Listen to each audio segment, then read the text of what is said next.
Welcome guys, today I am with Android smartphone and the Sony headphones, and I'm going to show you how we can link these two devices.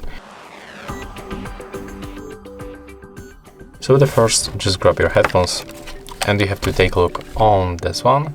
You will find here a few buttons. Let me catch focus.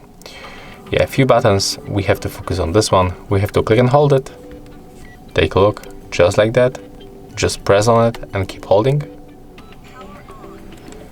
When this indicator are up, it means that device is turned on. You will also hear notification sound. And after a few seconds, this headphones will turn to the pairing mode. Wait a little bit. As you can see right now, when one of these indicator is blinking on the red and the blue, it means that the device is in the pairing mode, so it's visible to other devices.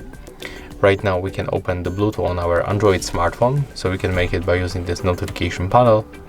Select to pair new device. Take a look at these devices. Select your Philips headphones.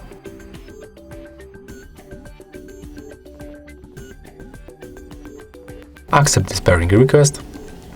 And as you can see, after a few seconds we are successfully connected. So that's how we can make it step by step. If you find this video helpful, just remember to leave a like, comment and subscribe.